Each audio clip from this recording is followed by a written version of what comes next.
Welcome to స్వతంత్ర. నేను విజయ్. ముందుగా హెడ్లైన్స్ చూద్దాం. భీమిలి నుంచి గంట, చీపురుపల్లి నుంచి కళా వెంకట్రావు. 9 అసెంబ్లీ, 4 ఎంపీ స్థానాలకు టీడీపీ అభ్యర్థుల ప్రకటన.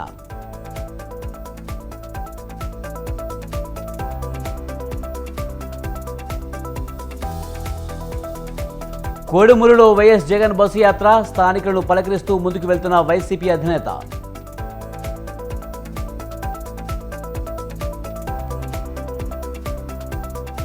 ముప్పై మంది బీఆర్ఎస్ ఎమ్మెల్యేలు టచ్లో ఉన్నారు. సంచలన వ్యాఖ్యలు చేసిన మంత్రి కోమటిరెడ్డి.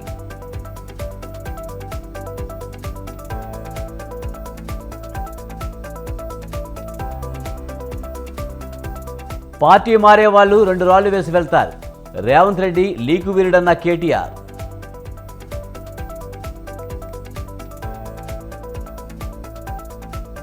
కాంగ్రెస్ను ఆర్థికంగా కుంగదీసే ప్రయత్నాలు. బీజేపీపై విమర్శలు గుప్పించిన జయరాం రమేష్.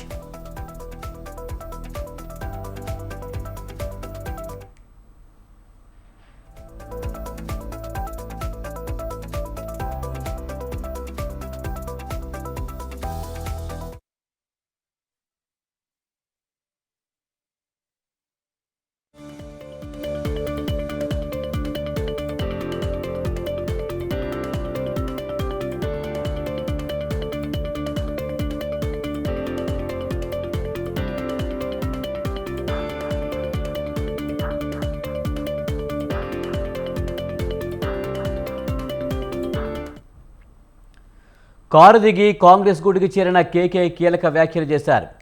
కాంగ్రెస్ తనను 3 సార్లు ఎమ్మెల్సీ, 3 సార్లు మంత్రిని చేస్తుందన్నారు. తాను ఇందిరాగాంధీ హయాంలో విద్యాశాఖ మంత్రిగా చేశారని గుర్తు చేశారు. 55 ఏళ్ల తర్వాత తనకు కాంగ్రెస్కి తెలంగాణ విషయంలో తేడా వచ్చిందన్నారు. తెలంగాణ కోసం అనేక మంది చనిపోతున్నారని అధిష్టానం మీద ఒత్తిడి తెచ్చామన్నారు. తెలంగాణ కోసం టీఆర్ఎస్ ఆలోచన చేయకముందే మేము తెలంగాణ కోసం పోరాటం చేశామన్నారు.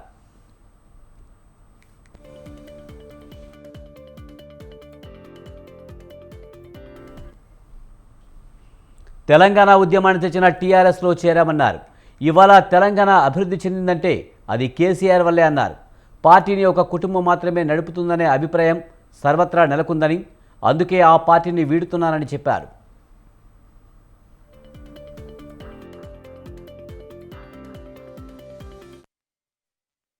ఉన్నప్పటికీ 65 ఏళ్ళ మీద నేను పబ్లిక్ లైఫ్లో ఉన్నత 55 ఏళ్ళు పార్టీ ఉన్నా. నాకు కాంగ్రెస్ ఇచ్చినంత ఎవరు ఏళ్ళు కానీ బీఆర్ఎస్ ఇచ్చినంత రెస్పెక్టు, కేసీఆర్ గారు ఇచ్చినంత నాకు ఇచ్చిన రెస్పెక్టు, ఆయన రికార్డు, నా మాటకి ఇంపార్టెన్సు వేరే వాళ్ళు ఎవరు ఇవ్వలేదు.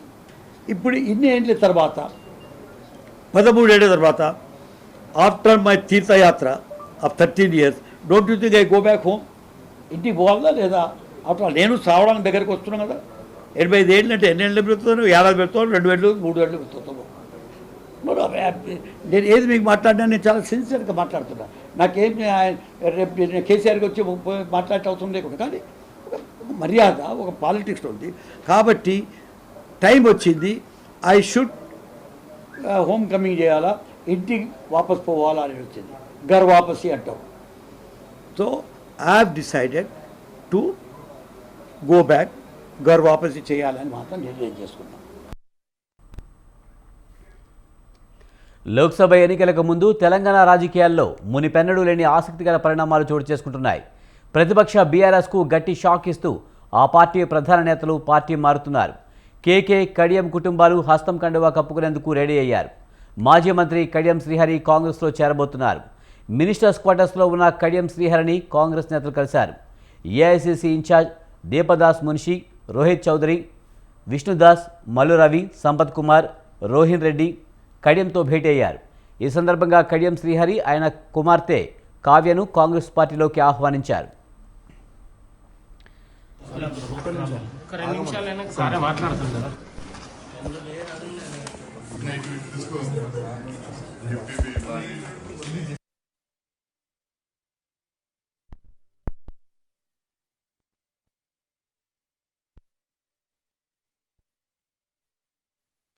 They are in charges.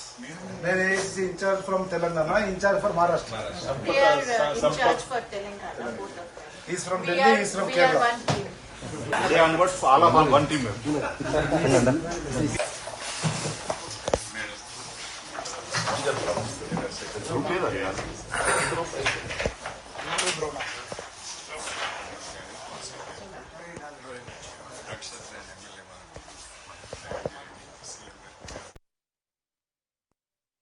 Today we have come here at Kadiam Shriyadi's house. I am just carrying the party's request from AICC, just requesting him and inviting him to join Congress party. So it is our request to both Kadiam Shriyadiji and Dr. Kavya that if they can join our party, Congress party. Congress నేతల ఆహ్వానంపై మాజీ మంత్రి కడియం సానుకూలంగా స్పందించారు. తెలంగాణలో కాంగ్రెస్ను బలోపేతం చేయాలని తాను కోరానని కడియం శ్రీహరి తెలిపారు. కార్యకర్తలు శ్రేయోభిలాషులతో మాట్లాడి నిర్ణయం చెప్తానని చెప్పారు. కాంగ్రెస్లో చేరే అంశంపై 1-2 రోజుల్లో నిర్ణయం చెప్తానని స్పష్టం చేశారు. అనేక కారణాల వల్ల బీఆర్ఎస్ బలహీనపడుతుందని కడియం శ్రీహరి చెప్పారు. మీరు పార్టీలోకి రావాలి, తెలంగాణలో కాంగ్రెస్ పార్టీని బలోపేతం చేయడానికి మాతో కలిసి పనిచేయాలని చెప్పి ఒక ఆహ్వానం నాకు ఇచ్చారు. నేను నా శ్రేయోభిలాషులు, నాతో ఇన్ని రోజులు కలిసి ప్రయాణం చేసిన కార్యకర్తలు వాళ్ళందరితో కూడా మాట్లాడి త్వరలోనే నా నిర్ణయాన్ని చెప్తానని చెప్పి పెద్దలు దాస్ మున్షి గారికి తెలియజేయడం జరిగింది. In a day or two I will take a decision after consulting my followers and after consulting my well-wishers and my workers. For various reasons, party is losing ground. For various reasons, people are moving away from BRS. So, to serve the people and to do something for the constituency, we have to take a decision. We have to take a call. Kadiyam Srihari కూతురు Kadiyam Kavya BRS పార్టీకి రాజీనామా చేశారు. BRS Warangal Lok Sabha అభ్యర్థి కడియం కావ్య పొడి నుంచి తప్పుకున్నట్టు ప్రకటించారు. ఈ మేరకు ఆమె బీఆర్ఎస్ అధినేత మాజీ ముఖ్యమంత్రి కేసీఆర్కు లేఖ రాశారు. గత కొన్ని రోజులుగా పార్టీ నాయకత్వంపై మీడియాలో వస్తున్న అవినీతి ఆరోపణలు, భూ కబ్జాలు, ఫోన్ ట్యాపింగ్, లిక్కర్ స్కామ్ వంటివి పార్టీ ప్రతిష్టను దిగజార్చాయని అన్నారు. జిల్లాలోని నాయకుల మధ్య సమన్వయం, సహకారం లేకపోవడం, ఎవరికి వారే యమునా తీరే అన్న చందంగా వ్యవహరిస్తుండడం పార్టీకి మరింత నష్టం చేస్తుందని చెప్పారు. ఈ పరిస్థితుల్లో తాను పోటీ నుంచి విరమించుకోవాలని నిర్ణయించుకున్నారని, కేసీఆర్ బీఆర్ఎస్ కార్యకర్తలు తనను మన్నించాలని ఆమె లేఖలో స్పష్టం చేశారు.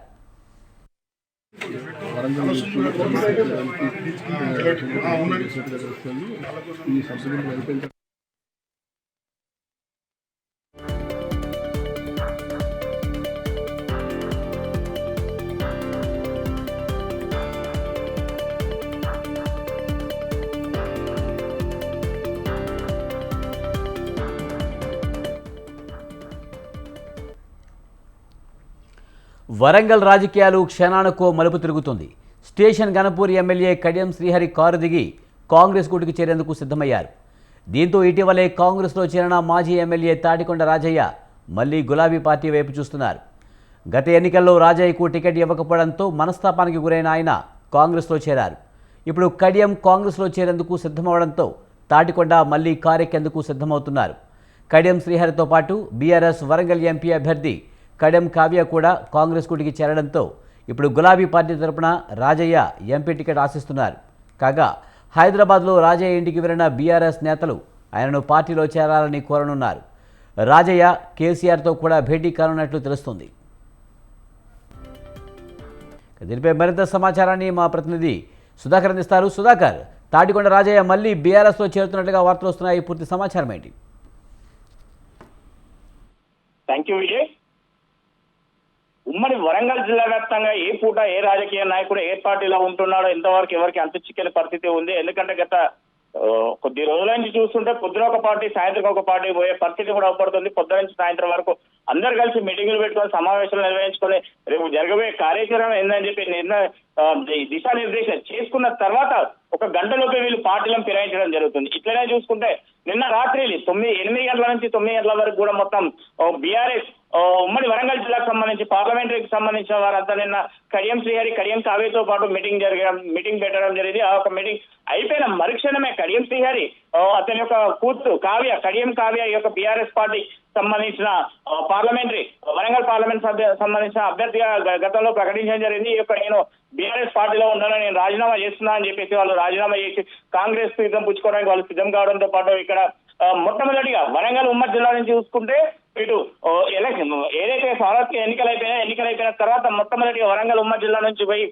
తాటికొండ రాజయ్య సీఎం రేవంత్ రెడ్డిని కలవడం జరిగింది. అప్పటి నుంచి కూడా తాటికొండ రాజయ్య యొక్క అభ్యంతరం వారు పక్కకు పెట్టుకోవడం లేదు. ఎందుకంటే గతంలో నుంచి చూస్తే ఇటు కడియం సింగారి కూడా వస్తారు అని చెప్పి ఒక వినికిడి ఉండడంతో పాటు తాటికొండ రాజయ్యని యాక్సెప్ట్ చేయకపోవడంతో పాటు తాటికొండ రాజయ్య అట్లే న్యూట్రల్ గా ఉండడం జరిగింది. కానీ ఈ మధ్య కాలంలో బీఆర్ఎస్ పార్టీ ఎక్కడ ఏ ప్రోగ్రామ్ చేసినా కూడా అతను పాల్గొనలేకపోవడం కూడా ఒక చర్చనీయ అంశంగా మారింది. ఇదే క్రమంలో చూస్తే ఇప్పుడు తాటికొండ రాజయ్య కూడా ఇప్పుడు కడియం కూతురు పైన నేను పోటీకి సిద్ధమని చెప్పి మరొక సంచలనమైన వార్త చెప్పడంతో పాటు మళ్ళీ బీఆర్ఎస్ నేతలు తాటికొండ రాజయ్య ఇంటికి వెళ్లి అతన్ని భుజాయించే పనిలో కూడా ఉన్నారు. మరి ఈ రోజు కానీ రేపు ఉదయం కానీ తాటికొండ రాజయ్యతో పాటు మాజీ సీఎం కేసీఆర్ కూడా భేటీ అయ్యే అవకాశాలు వరంగల్ నుంచి సంబంధించి గత కొద్ది రోజులను చూస్తే వీరిద్దరి మధ్యలో తాటికొండ రాజయ్య మరియు ఇటు కడియం సింహారి మధ్యలో పచ్చిగా చేస్తే బగ్గుమనే పరిస్థితి కూడా ఉంది. ఎందుకంటే వీరిద్దరు గత కొన్ని సంవత్సరాల నుంచి కూడా ఒకటే పార్టీలో ఉండుకుంటూ బద్ధశత్రువులాగా ఉండిపోవడం జరిగింది. గతంలో చూస్తే తాటికొండ రాజయ్య ఉప ముఖ్యమంత్రి తెలంగాణ తెలుగు ఉప ముఖ్యమంత్రి ఉన్నప్పుడు కూడా అతని పైన చిన్న ఆరోపణలు రావడంతో పాటు అతన్ని తీసేసి ఎంబడే తక్షణమే కడియం సింహారికి అక్కడ ఉప ముఖ్యమంత్రి పదవి కూడా ఇవ్వడం జరిగింది. ఇవన్నీ దృష్టిలో పెట్టుకొని గతంలో సిట్టింగ్ స్థానానికి సంబంధించిన కూడా ఎన్నికలలో అతనికి టికెట్ ఇవ్వకపోవడంతో పాటు కడియం సింహార్కి టికెట్ ఇచ్చినా కూడా అయినా కూడా తాటికొండ రాజయ్య కడియం సింహార్ తరఫున పార్టీ ప్రచారం కూడా ఇవన్నీ నిర్వహించడం జరిగింది. తాటికొండ రాజయ్య టికెట్ ఇవ్వకుండా కూడా అతను పార్టీకి కట్టుబడి ఉన్నాడు. అయినా కూడా ఎన్నికలు అయిపోయిన తర్వాత కూడా కాంగ్రెస్ ప్రభుత్వం రావడంతో పాటు వరంగల్ ఉమ్మడి జిల్లా నుంచి తొలిసారిగా వెళ్లి సీఎం ను కలవడంతో పాటు సీఎం కూడా ఇతని అభ్యంతరం కూడా పక్కకు పెట్టడంతో పాటు ఇతని మళ్ళీ కాంగ్రెస్ గుడి నుంచి మళ్ళీ బీఆర్ఎస్ గుడికి సంత గుడికి రావడానికి కూడా అతను ట్రై చేస్తున్నాడు. ఇదే క్రమంలో చూస్తే ఈ రోజు కడియం కావ్య పోటీ నుంచి తప్పుకోవడంతో పాటు మళ్ళీ వరంగల్ అభ్యర్థి ఎవరు అని చెప్పి ఒక చర్చనీయంగా మారింది. గత పొద్దున్న నుంచి చూస్తుంటే ఈ రోజు ఎన్నో ఊహాగానాలు కూడా రావడం జరుగుతుంది. దీంట్లో చూస్తే ఇప్పటి వరకు తాటికొండ రాజయ్యతో పాటు ఈ యొక్క వరంగల్ పార్లమెంటరీ టికెట్ ఎవరనేది మరి కాన్సెప్ట్ కానీ ఈ రోజు కన్ఫర్మ్ చేసే అవకాశాలు ఉన్నాయి. Vijay right, thank you Sudhakar.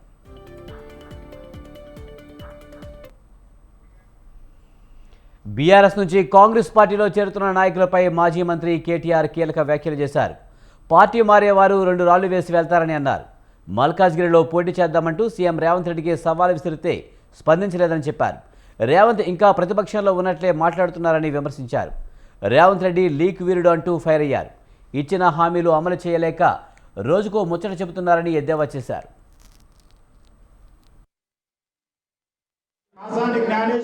జిల్లా పరిషత్ చైర్మన్ గా వారు అనేక సేవలు అందించి ఈ రోజు మనకు ఎస్సీ బీసీ మైనార్టీ మిత్రులందరూ ఆలోచన వాళ్ళ మీద పగబట్టి వారి పోటీలో ఉన్నారు. మన బీసీ ముద్దబిడ్డలు మనం అందరం కూడా మేము ప్రతిసారి మీటింగ్ ఇవాళ మీ చేవెళ్ళలో వచ్చినాడు రేవంత్ రెడ్డి గారు కూడా చాలా మాట్లాడింది. దమ్ముంటే ఒక్క సీటన్న గెలుచుకొని చూపెట్టండి అని సవాల్ విసిరిండు రేవంత్ రెడ్డి. నేను అదే రోజు చెప్పిన రేవంత్ రెడ్డి గారికి, అదే రోజు సాయంత్రం చెప్పిన, అయ్యా రేవంత్ రెడ్డి గారు 17 సీట్లున్నాయి తెలంగాణలో, 17 సీట్లున్నాయి. నువ్వు అంటున్నావు కదా ఒక్క సీటన్నా గెలుచుకోమంటున్నావు కదా, ఆ ఒక్క సీటు అక్కడ ఇక్కడ ఎందుకు, నీ సిట్టింగ్ సీట్ ఉంది కదా మల్కాజ్గిరి, నువ్వు కొడంగల్ ఎమ్మెల్యే పదవికి రాజీనామా చేసిరా, నేను సిరిసిల్ల ఎమ్మెల్యే పదవికి రాజీనామా చేస్తా, ఇద్దరం మల్కాజ్గిరిలో కొట్లాడదాం, ఎవడు గెలుస్తాడో చూద్దాం, ఏ పార్టీ గెలుస్తాడో చూద్దాం, అక్కడనే చూసుకుందామని అడిగిన. దానికి ఇంతవరకు సమాధానం లేదు, ఇప్పటివరకు మాట్లాడే పరిస్థితి లేదు. ఆయన సిట్టింగ్ సీటు గెలవలేడట కానీ ఆయననట మొత్తం గెలుస్తాడంట, ఆయన మొత్తం రాష్ట్రం అంతా ఊడ్చి పారేస్తాడంట. కేసీఆర్ ను 100 మీటర్ల లోపల బొంద పెడతా, 100 ఫీట్ల లోపల బొంద పెడతా అని డైలాగులు కొడతా ఉన్నాడు. ఆయన మాట్లాడే మాటలు, ఆయన భాష, ముఖ్యమంత్రి అయినాక కూడా ఆయన చేస్తున్న విమర్శలు రోత మాటలు, నిజంగా రోత ముట్టించే విధంగా మాట్లాడుతూ ఉన్నాడు. ఏమంటాడు ఆయన? కొడకల్లారా, నా కొడకల్లారా చీరేస్తా, మెడల పేగులు వేసుకుంటా అంటాడు. ముఖ్యమంత్రి అంటే కూడా మెడల పేగులు వేసుకొని తిరుగుతాడే, మెడల పేగులు వేసుకుంటాడు. పోటీ కొట్టేటోను ఆయన ముఖ్యమంత్రి, పోటీ కొట్టేటోను నాకు అర్థం కాదు. తెలంగాణ భవన్లో చేవెళ్ల లోక్సభ నియోజకవర్గ సమావేశం జరిగింది. లోక్సభ నియోజకవర్గ సమావేశంలో బీఆర్ఎస్ వర్కింగ్ ప్రెసిడెంట్ కేటీఆర్ పాల్గొన్నారు. సమావేశానికి బీఆర్ఎస్ ఎమ్మెల్యేలు సబితా, అరికపూడి గాంధీ, కాలే యాదయ్య హాజరయ్యారు. ఎన్నికల్లో అనుసరించవలసిన వ్యూహాలపై చర్చించారు.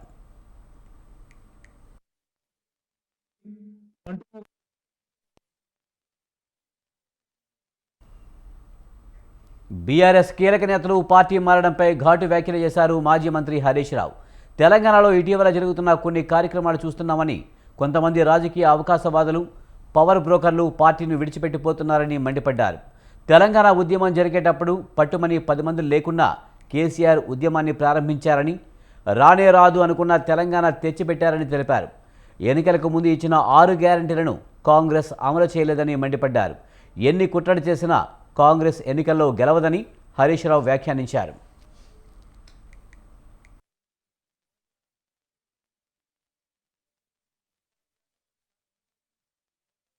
రాజకీయ అవకాశవాదులు, పవర్ బ్రోకర్లు పార్టీని విడిచిపెట్టి పోతా ఉన్నారు. ఇదేమన్నా కొత్తనా మనకు? అంటే నాయకులను కొన్నారు కానీ ఉద్యమకారులను కొనలేరు, కార్యకర్తల్ని కొనలేరు, తెలంగాణ ప్రజల్ని కొనలేరు అనే విషయం కాంగ్రెస్ పార్టీ గుర్తుపెట్టుకోవాలి. రాత్రికి రాత్రి మాయం చేశారు కాంగ్రెస్ వాళ్ళు. మీరు నాయకులను కొన్నారు కానీ మా బీఆర్ఎస్ కార్యకర్తల్ని కొనలేరు, తెలంగాణ ప్రజల్ని కొనలేరు అనే విషయం కాంగ్రెస్ పార్టీ గుర్తుపెట్టుకోవాలి.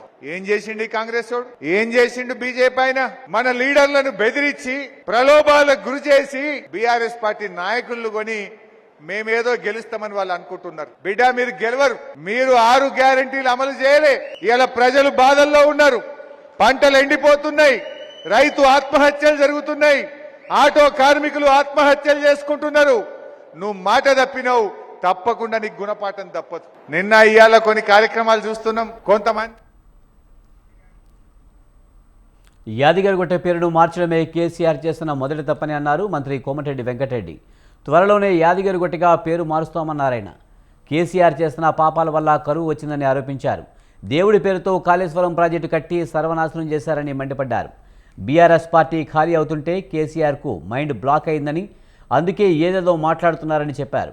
తెలంగాణలో బీఆర్ఎస్ లేదు, అందుకే టికెట్ ఇచ్చినా వద్దని నేతలు బయటకు వస్తున్నారని వ్యాఖ్యానించారు. తాము గేట్లు తెరవడం కాదు, తమ పార్టీ గేట్లు పగలగొట్టి పార్టీలో జాయిన్ అవుతున్నారని కోమటిరెడ్డి అన్నారు. కేసీఆర్ చేసిన పాపాలే ఇప్పుడు ఆయన్ని చుట్టుకున్నాయని ఆరోపించారు. బీఆర్ఎస్ పార్టీలో ఒక్కరూ మిగలరని కోమటిరెడ్డి అన్నారు.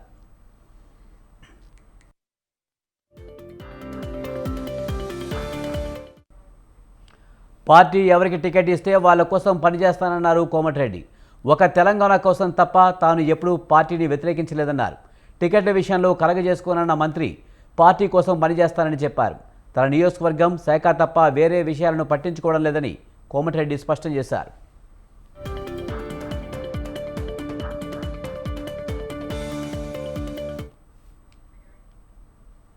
బీఆర్ఎస్ పార్టీ మునిగిపోయే నావలాంటిదని ఎద్దేవా చేశారు బీజేపీ మాజీ ఎమ్మెల్యే రఘునందన్ రావు. ఎన్నికల్లో ఇచ్చిన టికెట్లను కూడా కాదనుకుని బీఆర్ఎస్ను వీడుతున్నారంటే ఆ పార్టీ ఓటమి ఖాయమని అర్థం చేసుకోవాలని అన్నారు. ఫోన్ ట్యాపింగ్ వ్యవహారంలో మొదట జైలుకు వెళ్లాల్సింది హరీష్ రావేనని చెప్పారు. వచ్చే ఎన్నికల్లో బీఆర్ఎస్ నుంచి ఒక అభ్యర్థి గెలవడని రఘునందన్ రావు తేల్చి చెప్పారు. కాంగ్రెస్, బీజేపీ మధ్య పోటీ ఉంటుందని, బీజేపీ మెజారిటీ సీట్లు గెలుచుకుంటుందని ధీమా వ్యక్తం చేశారు. టైటానిక్ పడవని కాపాడలేకపోయినట్టు ప్రస్తుతం టీఆర్ఎస్ ఎలియాస్ బీఆర్ఎస్ అనే పార్టీ ఒక మునిగిపోతున్నటువంటి టైటానిక్ షిప్. హరీష్లు, కేటీఆర్లు, కేసీఆర్లు ఇంకెవరు కూడా దాన్ని కాపాడేటువంటి పరిస్థితి. మునుగుతున్న టైటానిక్ నుంచి దూకి ప్రాణాలు కాపాడుకుంటారా, సముద్ర గర్భంలో కలిసి చరిత్రలో టైటానిక్ అనే ఒక నావ ఉండే అని టీఆర్ఎస్ అనే ఒక పార్టీ ఉండేటువంటి రీతిలో చెప్పుకుంటారా, మీ విజ్ఞతకు వదిలేస్తారు. 17 పార్లమెంట్ స్థానాలలో టీఆర్ఎస్ పార్టీ మొట్టమొదట ప్రకటించిన అభ్యర్థి పేరు గౌరవనీయులు రంజిత్ రెడ్డి చేవెళ్ల పార్లమెంట్ అభ్యర్థిగా ప్రకటించారు. ఆడ మొదలైన పలాయనవాదం, ఆడ మొదలైన పారిపోవడం, ఆడ మొదలైన టైటానిక్ షిప్ అనే మునిగిపోయే కార్యక్రమం నిన్న రాత్రి సోదరి శ్రీమతి కడియం కావ్య వరకు కొనసాగుతూ వచ్చింది. నాయకుని మీద విశ్వాసం లేకపోవడం, వారు అధికారంలో ఉన్నప్పుడు అహంకారంతో మనుషులని మనుషులుగా చూడక చేసిన పొరపాట్లు, కుంభకోణాలు వెరసి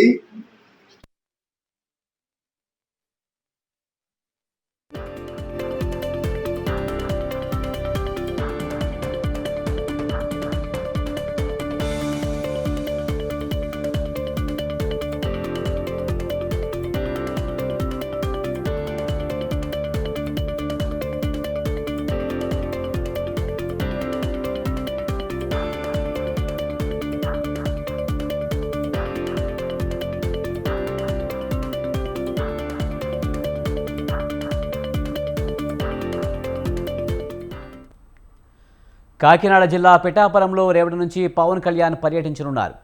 రేపటి నుంచి 4 రోజుల పాటు జిల్లాలో పర్యటించనున్నారు. పిఠాపురం నుండి పోటీ చేస్తున్న పవన్ కళ్యాణ్ నియోజకవర్గ వ్యాప్తంగా విస్తృతంగా పర్యటించనున్నారు. ఇప్పటికే గొల్లపురంలో హెలీప్యాడ్ సిద్ధం చేశారు.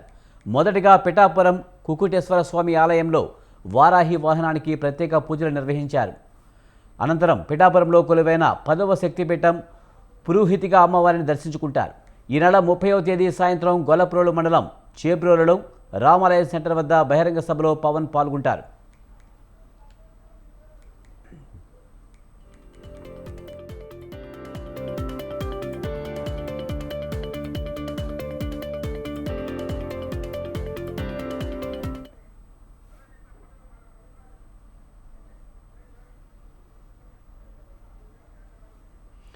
కాకినాడ జిల్లా పిఠాపురంలో రేపటి నుంచి పవన్ కళ్యాణ్ పర్యటించనున్నారు. దీనిపై పూర్తి సమాచారాన్ని మా ప్రతినిధి నవీన్ రాజ్ అందిస్తారు. నవీన్ రాజ్, పిఠాపురంలో రేపటి నుంచి పవన్ కళ్యాణ్ ప్రచారానికి శ్రీకారం చుడుతున్నట్టు తెలుస్తుంది. పూర్తి సమాచారం ఏంటి?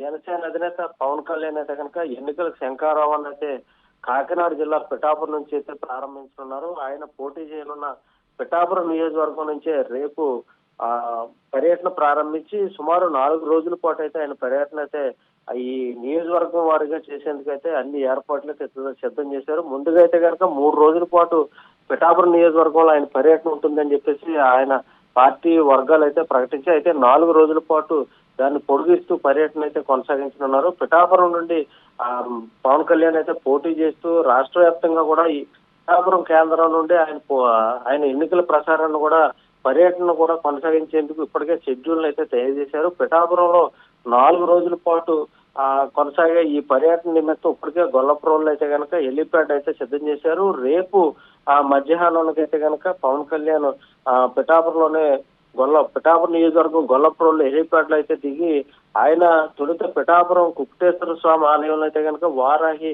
వాహనానికి సంబంధించి ప్రత్యేక పూజలు అయితే చేస్తారు. అదేవిధంగా పిఠాపురంలో కొలువైన శక్తిపీఠం సంబంధించిన పురోహితిగా అమ్మవారిని అయితే దర్శించుకుని ఆయన అక్కడి నుంచి అయితే పర్యటన అయితే ప్రారంభిస్తున్నారు. అదేవిధంగా రేపు సాయంత్రం గొల్లపురం మండలం చేబ్రోలు అయితే కనుక రామాలయం సెంటర్ వీధిలో అయితే బహిరంగ సభ అయితే నిర్వహించేందుకైతే పవన్ కళ్యాణ్ ఇప్పటికే అన్ని ఏర్పాట్లు సిద్ధం చేశారు.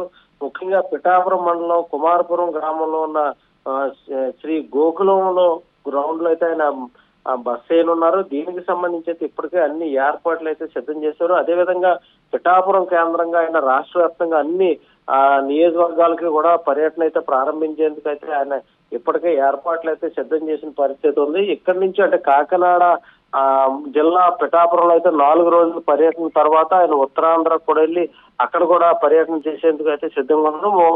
టోటల్ గా చూస్తే కనుక 3 రోజుల పాటు అంటే 3 విడతలుగా ఆయన అయితే పర్యటన అయితే ప్రారంభించేందుకు పర్యటన చేసేందుకు అయితే పవన్ కళ్యాణ్ ఏర్పాట్లు అయితే సిద్ధం చేశారు.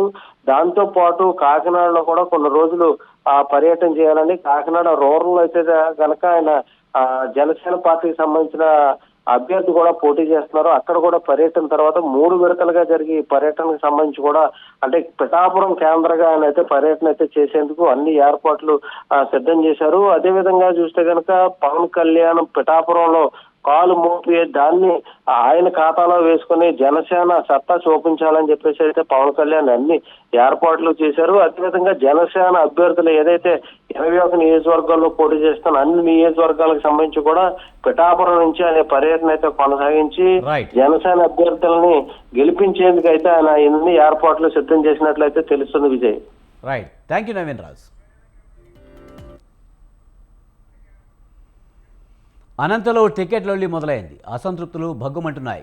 అనంతపురం జిల్లాలో మాజీ ఎమ్మెల్యే ప్రభాకర్ చౌదరి టికెట్ దక్కకపోవడంతో ప్రభాకర్ చౌదరి అనుచరులు పార్టీ కార్యాలయంపై దాడి చేశారు. కార్యాలయంలోని సామాగ్రిని తగులబెట్టారు. టీడీపీ అధిష్టానం తనకు అన్యాయం చేస్తుందంటూ ప్రభాకర్ చౌదరితో మా ప్రతినిధి Jeevan Kumar face to face. Final లిస్టులో భాగంగా ఇవాళ అనంతపురం అర్బన్ టికెట్ను దగ్గుపాటి వెంకటేశ్వరకు ప్రకటించినటువంటి విషయం తెలిసిందే. ఈ నేపథ్యంలోనే టికెట్ కోసం అహర్నిశలు కష్టపడి పార్టీ కోసం అహర్నిశలు కష్టపడినటువంటి ప్రభాకర్ చౌదరికి టీడీపీ అధిష్టానం మెందు చూపించడంతో ఆయన కార్యకర్తలు ఆందోళన చేస్తున్నటువంటి పరిస్థితి ఉంది. ప్రస్తుతం ఆయన మనతో ఉన్నారు, ఆయనతో మాట్లాడే ప్రయత్నం చేద్దాం. సార్, దీన్ని ఎలా చూస్తారు?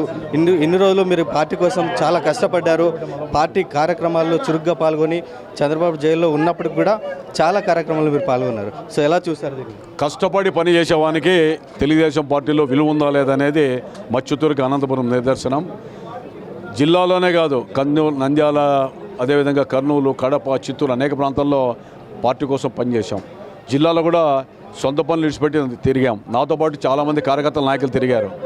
సో కష్టానికి ఫలితం అనేది ఏంది అనేటువంటిది ఆఖరి రోజు 11th అవర్లో దేనికి లొంగిపోతున్నాడో అర్థమైంది. తప్పకుండా రేపు 10 గంటలకు ప్రెస్ మీట్ పెడుతున్నా. 2-3 రోజుల్లో భవిష్యత్తు ప్రణాళిక నేను ప్రకటిస్తున్నాం. పెద్ద ఆత్మీయ సమావేశం కూడా పెడుతున్నాను. సార్, ఇదే కాదు, గుంతకల్లో గుమ్మనూరు జయరాం ప్రకటించడం అంటే వలసలు వచ్చిన వారికి మొదటి ప్రాధాన్యత ఇస్తున్నారు. సో ఎలా చూసారు? అది సమాధానం చంద్రబాబు నాయుడు గారు చెప్పాలా. అంటే పార్టీ మనుగడ భవిష్యత్తులో ప్రశ్నార్థకం అవుతుందా లేదనేది ఆయనే తెలవాలా. అనంతపురమే ఒక ప్రధానమైనటువంటి ఆరంభంగా మనం ఆలోచిస్తాం. భవిష్యత్తులో తప్పకుండా దీనికి భగవంతుడనేవాడు, అదేవిధంగా ఇతరత్ర మిగిలిన కూడా సమాధానం దొరుకుతుంది. దాని కాలమే నిర్ణయిస్తుంది.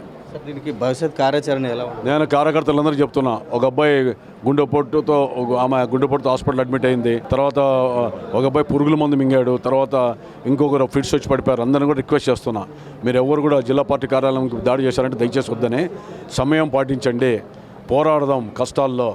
మనకి జరిగిన దీన్ని ఇదొక అవమర్యాదగా భావిస్తున్నాం, దీన్ని అఘోరంగా భావిస్తున్నాం. దీనికి ప్రతీకారం లేదా దీనికి సమాధానం ఏ విధంగా చెప్పాలో చెప్దాం. 2-3 రోజుల్లో నిర్ణయం తీసుకుందామని చెప్తున్నా. తప్పకుండా ఒక ఆత్మీయ సమావేశం ఏర్పాటు చేస్తున్నా 2-3 రోజుల్లో చేసి అనంతపురంలో కూడా రేపు 10 గంటలకి ప్రెస్ మీట్ పెడుతున్నాం.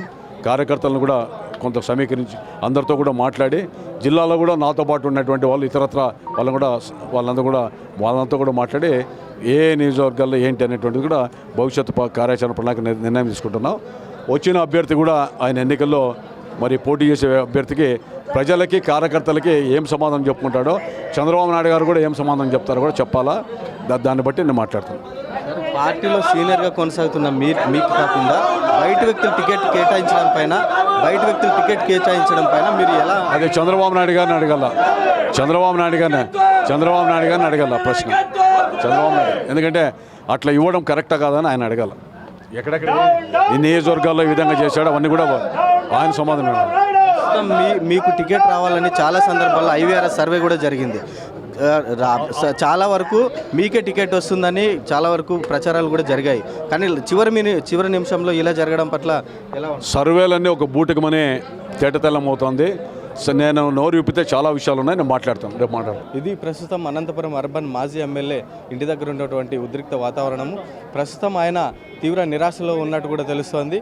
ప్రతి IVRS సర్వేలోనూ ప్రభాకర్ చౌదరికి టికెట్ కేటాయించాలని కార్యకర్తలు ప్రజలు కోరుకున్నప్పటికీ ఇది అనూహ్యంగా చివరి నిమిషంలో దగ్గుపాటి వెంకటేశ్వర ప్రసాద్కి టికెట్ కేటాయించడం పైన ఆయన తీవ్రంగా అటువంటి భావోద్వేగానికి గురవుతున్నటువంటి పరిస్థితి. ఇక్కడ కార్యకర్తలు కూడా తీవ్ర భావోద్వేగానికి గురై క్రిమిసంహారక మందులు కూడా తాగి కొంతమంది గుండెపోటు కూడా వచ్చి హాస్పిటల్లో జాయిన్ అయినటువంటి పరిస్థితి ఏర్పడింది.